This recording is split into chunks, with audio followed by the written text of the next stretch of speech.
One rapper's dad confirmed that YNW Melly killed his son. From the day one, I believe that Melly was responsible for my son's death on October 26th. But J Master Jay's killer had the audacity to attend his funeral. Actually, he filmed a rap video in front of the Jam Master Jay funeral, and he killed him. From Harlem legends to drill newcomers, rappers keep getting lined, robbed, ambushed, and murdered by their day ones. Starting with Nipsey Hussle. This one shook the entire culture. Nipsey Hussle wasn't just a rapper, he was a businessman, an activist, and a beacon of hope for South Central. Born Ermias Asghedom, he joined the Rollin' 60s Crips at 14, but transformed into something far greater. Nipsey built the Marathon clothing store, opened Vector 90 to teach STEM to inner city youth, and reinvested nearly $2.5 million into his community. But on March 31st, 2019, he was shot at least 10 times in his own parking lot. The shooter wasn't a rival, it was Eric Holder Jr., another Rollin' 60s Crip. What sparked it? Earlier that day, Nipsey mentioned some paperwork floating around about Holder, street slang for snitching documents. Being labeled a snitch is the ultimate violation. Holder couldn't handle it, came back strapped, and murdered a man feeding his community. Holder was sentenced to 60 years to life, a hood legend, killed by his own hood. But there's rumors that it goes way deeper than Eric Holder. On the No Jumper podcast, Loose Cannon made some jaw-dropping claims that implicated Big U, a well-known gangster in Nipsey's gang. According to Loose, Big U called him just 30 minutes before Nipsey got shot, claiming Hussle had been killed. Confused by this info, Loose then hit up Nipsey directly. And I'm on a phone, he FaceTimed me. So he FaceTimed me and stuff like that. He was like, Nipsey just got killed. I'm like, sick, so I didn't hear that. So I hang up with him. I called Nipsey and I'm like, Nipsey, what's up? He was like, oh, what's up with it? Nipsey answered. Nipsey answered. Loose went on to claim that shortly after speaking with Nipsey. After I talked to Nipsey and I was like, yeah, I love you, cuz, or whatever like that. I'll see you later or whatever. So I hung up the phone. I thought Big U gave wrong information. 30 minutes later, the homies blowing me up like they just killed Nipsey. If Nipsey shows how loyalty collapses from pride and paranoia, this next rapper proves what happens when loyalty was never real to begin with. YNW Sack Chaser.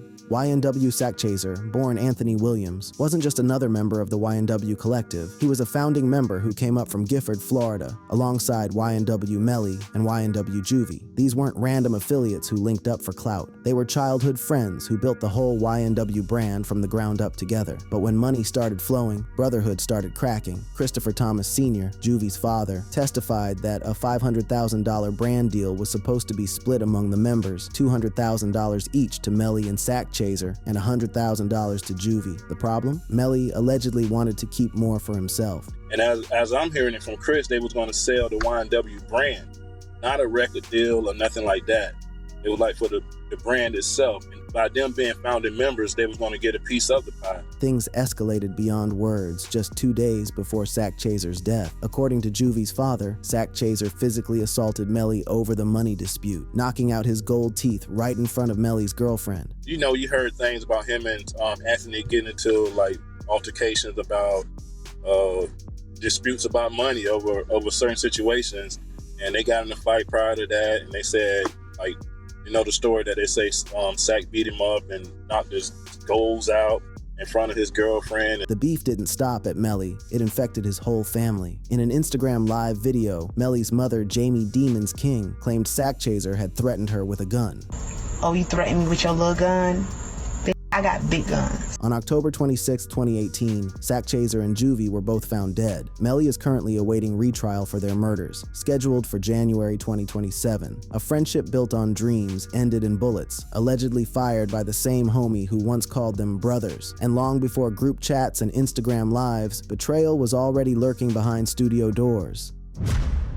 Tupac Shakur. We can't talk crew betrayals without Tupac. Most focus on the Vegas shooting, but rewind to November 30th, 1994 at Quad Studios. Pac was ambushed, robbed of $40K in jewelry, and shot 5 times, twice in the head. He survived, but the worst part was who set him up. Music manager Jimmy Hinchman later admitted involvement. Inmate Dexter Isaac confessed Hinchman paid him $2,500 to run up on Pac. Gene Deal broke down the setup.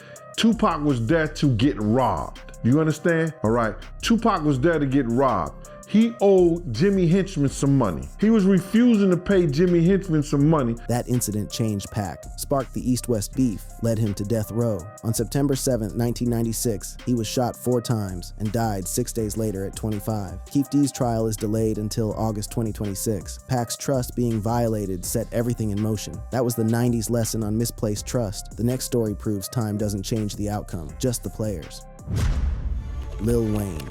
Even the GOAT can get caught lacking. Lil Wayne, one of the greatest to ever touch a mic, found himself in a situation where his own father figure allegedly tried to have him killed. On April 26, 2015, after performing in Atlanta, Wayne's tour buses were shot up on Interstate 285. Over a dozen shots hit the vehicles. Thankfully, no one was seriously injured. Jimmy Carlton Winfrey, aka Pee Wee Roscoe, was convicted for the shooting. But here's the wild part. The indictment named Birdman and Young Thug as co-conspirators. Birdman, the same man who Wayne called Daddy, the man who signed him at age 12 and made him a superstar. Evidence showed that Winfrey called a phone linked to Birdman 8 times in the 12 minutes before the shooting. A leaked phone call after the incident had Birdman telling Winfrey it was time to come out here and get your money. YSL Mondo, who was locked up at the time, spoke on how surprised everyone was. It was kind of puzzling to me, because I'm like, huh? Like, what the hell? Like, why did you feel me saying we ain't really having no problems with Wayne? Like, how the hell but I was in prison, so I don't know what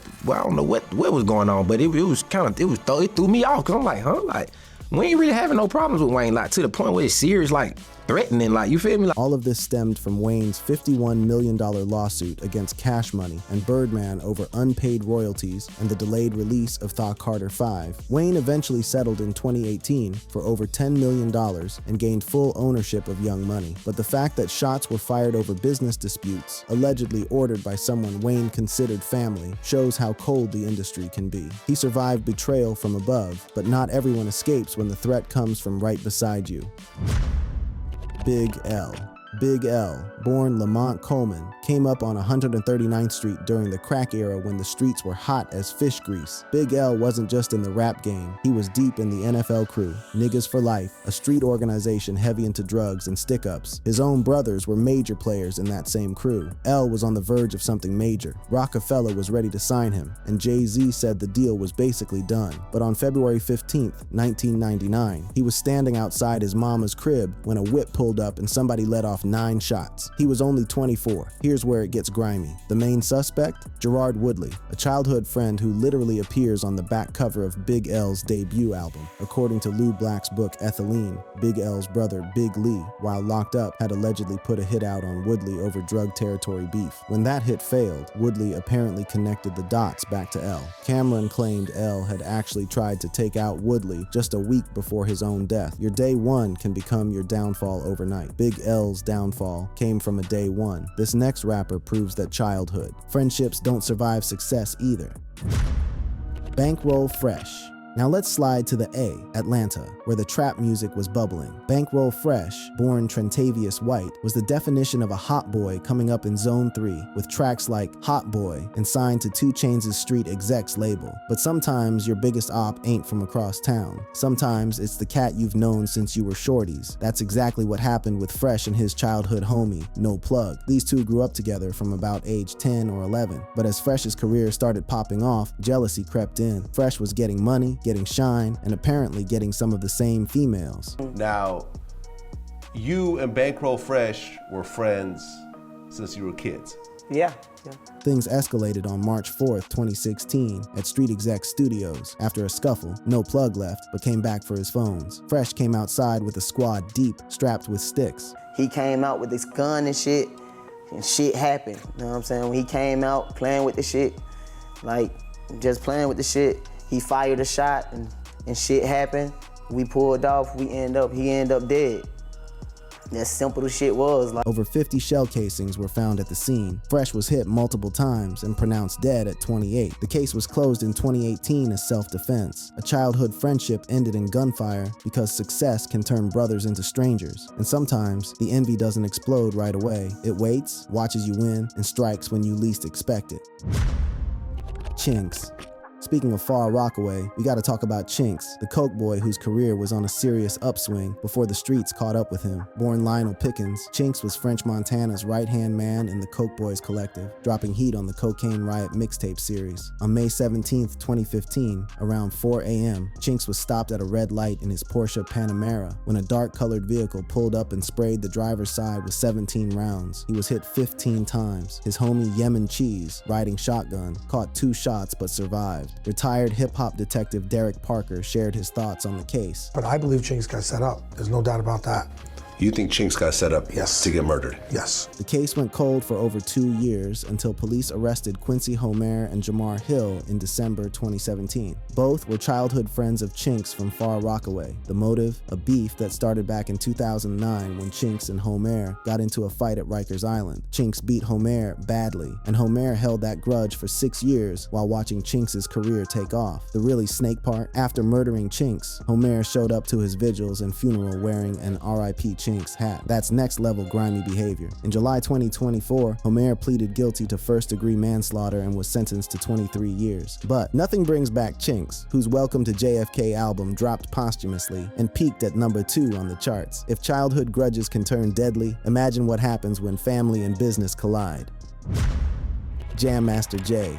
Jason Mizell, aka Jam Master Jay, gave Run DMC their sound. They were the first rap group on MTV, SNL, and Rolling Stone's cover. On October 30th, 2002, Jay was shot in the head in his Jamaica, Queens studio. The shooters, Carl Jordan Jr., his own godson, and Ronald Washington, a childhood friend. Tony Yayo spoke on it. Both the guys that killed him were just found guilty. Yeah, I see all that. Yeah. And one of them was his godson. Yeah, you know, and this dude would take pictures every year next to the mural of Jam Master Jay. Actually, he filmed a rap video in front of the Jam Master Jay funeral, and he killed him. When you talk about bricks, there's niggas out there that'll kill their own brother, kill their mama over bricks. It's regular street shit. It's the street life. Jay allegedly cut them out of a $200K cocaine deal. The case went cold for 20 plus years until both were convicted in February 2024. Your godson and your day one, all over some bread. He didn't see the threat coming, but the next story shows what happens when you do and still can't outrun it. Moneybagg Yo. Moneybagg Yo is still breathing, but his old South Memphis crew has been plotting for years. When he signed with Yo Gotti's CMG, North Memphis, some cats felt he switched up. His childhood friend, Stupid Duke, aired him from prison, posting old pictures and calling him a sellout. Bagg's affiliate, Big Nusky, was killed in 2022. Then his artist Big 30 turned, claiming Bag signed him for protection, not artist development. People connected to both sides have died. Bag relocated his family to Atlanta. Memphis rap is cutthroat. When you come up, everybody wants a piece. Money can divide crews, but sometimes the betrayal isn't the streets at all, it's blood. Archie Eversole. Archie Eversole, the Atlanta rapper who blessed every stadium with one of the most iconic pump-up tracks ever. On March 25th, 2022, Archie was shot in the face while sleeping. He walked to a Chevron to alert police. He fought for a week, but passed on April 3rd. The shooter, his own half-brother, Alexander Krause. That man, after an investigation, it was revealed is Archie Eversole, the Archie Eversole, who came up with the song, We Ready. Police say that they have a man in custody. His name, Alexander Krause, Archie's own brother. No forced entry, bedroom door kicked in, the evidence was clear. Krause was indicted for malice murder in April 2023. Sometimes the threat ain't from the ops, it's at your own dinner table, from blood to friends. Sometimes it only takes one petty moment to end a life. Lil Snoop. This one hurts different because we're talking about a youngin' who never got to see his full potential. Lil Snoop, born Adderall Ross, was only 18 when his life was snatched away over a video game bet. Snoopy was Meek Mill's golden child, a freestyle prodigy from Louisiana who impressed Meek so much at a concert that he got signed to Dream Chasers on the spot. The kid was special, but on June 20th, 2013, just 7 days after turning 18, Snooper was shot twice in the chest at an apartment. The beef allegedly started over a $100 bet during a 2K session. Mama Snooper broke down what happened. I don't mind speaking about it. He didn't get killed by an enemy. That's the thing. The guy that killed him was in our house, was at my mom's stand. He was at the funeral with us. The shooter, Tony Holden, showed up to Snoop's funeral and sat with the grieving family, all while knowing he pulled the trigger. Holden got 10 years on a weapons charge, but Snoop's murder technically remains unsolved. $100 and some bruised ego cost hip-hop one of its brightest young stars. A small argument sparked tragedy, but clout and jealousy turned modern setups into death sentences. Nas EBK. The New York drill scene is notorious for beefs that turn deadly overnight, and Nas EBK learned that lesson the hard way. Coming up in the Bronx, Nas was affiliated with DOA, but allegedly had ties to different crews at different times. And in drill politics, that's a problem. His childhood friends in the OGZ set decided to teach him a lesson. PJ Glizzy admitted on Instagram Live that he robbed Nas EBK, and the whole thing was a setup from the jump. According to Nas, CJ Goon vouched for the crew, building trust over about a year before they lined him up at what was supposed to be a party. They got away with a pound of weed worth about $2,000. Nas claimed his real money was in pin-protected cards, so they couldn't get to that. The setup was about jealousy and street politics. Nas was getting shine, dropping tracks, building buzz, and some of his former homies couldn't stomach watching him come up. He's currently locked up on a second-degree murder charge from a Times Square stabbing incident, so his story is far from over. And before drill politics, certain neighborhoods already knew how fast envy could silence a rising star. Stack bundles. Stack Bundles was the street's favorite, the flyest cat coming out of Far Rockaway, Queens. Born Raekwon Elliott, he was connected to DJ Clue's Desert Storm and Jim Jones's Bird Gang. Stack had that New York swag, colorful fits, jewelry game on point, and bars that could compete with anybody. He was getting cosigns from Kanye West and Lil Wayne. Everything was lined up for him to blow. But on June 11, 2007, Stack was shot in the head and neck in the lobby of his own building at the Redfern Houses. He had just come back from Club Stereo around 5 a.m. Investigators believed it was jealousy from someone in his own neighborhood. A suspect named Michael White, aka Murder Mike, was identified. But just 2 weeks later, Murder Mike was found shot to death in a vacant house. Coincidence? The streets don't believe in coincidences. Stack's murder remains officially unsolved, but NYPD later suggested it might be connected to Chinx's 2015 killing, another Far Rockaway rapper ambushed in a drive-by. Same neighborhood, same patterns, same tragic endings. Some die from hate, others die over absolutely nothing. Slim Duncan. Slim Duncan was Brick Squad's next star, running with Waka Flocka Flame and Gucci Mane in the early 2010s when Atlanta Trap was taking over. Born Mario Hamilton, he was featured on Waka's Flockavelli album and had several of his own mixtapes bubbling. On December 16, 2011, Slim Duncan was shot in the chest at a recording studio in Atlanta. The shooter was Young Vito, a fellow rapper who was at the studio that night. The reason? An argument over a piece of candy escalated into a physical altercation, and then bullets flew. Let that sink in. A piece of candy. These weren't ops from rival hoods. They were both in the Atlanta rap scene, both at the same studio session, and a petty argument cost a man his life. Young Vito was acquitted of murder but convicted of aggravated assault, getting 25 years. The sentence was later overturned, though he reportedly remains incarcerated. Slim Duncan was 24 years old, on the verge of breaking out, and he died over literally nothing. Petty arguments don't just kill newcomers. Legends have fallen the exact same way. Proof. Proof was Eminem's best friend, his right-hand man, and the glue that held D12 together. Born Deshaun Holton, he was instrumental in launching M's career, hosting open mic nights at the Hip Hop Shop in Detroit, where M honed his skills. On April 11, 2006, Proof was shot at the CCC Club on Detroit's 8 Mile Road. The shooting started over a pool game argument with Keith Bender. Proof allegedly pistol-whipped Bender and shot him in the head. In response, the club's bouncer, Mario Etheridge, who was Bender's cousin, shot Proof 4 times, killing him instantly. Proof's blood alcohol level was 0.32%, 4 times the legal limit, which likely fueled the escalation. Etheridge was charged but released when the shooting was ruled self-defense. What makes this fit the theme is how conspiracy theories have swirled. Some have suggested there was more to the story, possibly involving internal D12 tensions or industry beefs. D12's former manager hinted at suspicious calls and possible setups that night. Eminem has never fully recovered from losing Proof. He dedicated songs like You're Never Over and Difficult to his memory. A pool game argument took away Detroit's most beloved connector in hip-hop, and like many before him, he never lived long enough to see how big his impact would become. Soulja Slim. Finally, let's end with Soulja Slim, the Tupac of New Orleans, whose murder exemplified how fame can breed envy, even in your own backyard. Born James Tapp Jr., he came up in the Magnolia Projects and actually pioneered the camouflage style that No Limit Records later made famous. Slim's posthumous track, Slow Motion, with Juvenile topped the Billboard Hot 100 in 2004. He never got to see his biggest hit blow up, because on November 26, 2003, the day before Thanksgiving, he was shot 4 times, 3 in the face and 1 in the chest, outside his mother's home in Gentilly. Police arrested Garrell Smith, an associate from Slim's own Magnolia neighborhood. The suspected motive was disputes related to the record business and money, but due to lack of cooperating witnesses, charges were dropped and the case went cold. Here's the street justice twist. On August 13, 2011, Smith was found shot 17 times in his New Orleans East home. That murder also remains unsolved. The streets have a way of balancing the scales, even when the courts can't. If you enjoyed this video, click on the boxes playing on your screen to watch similar content.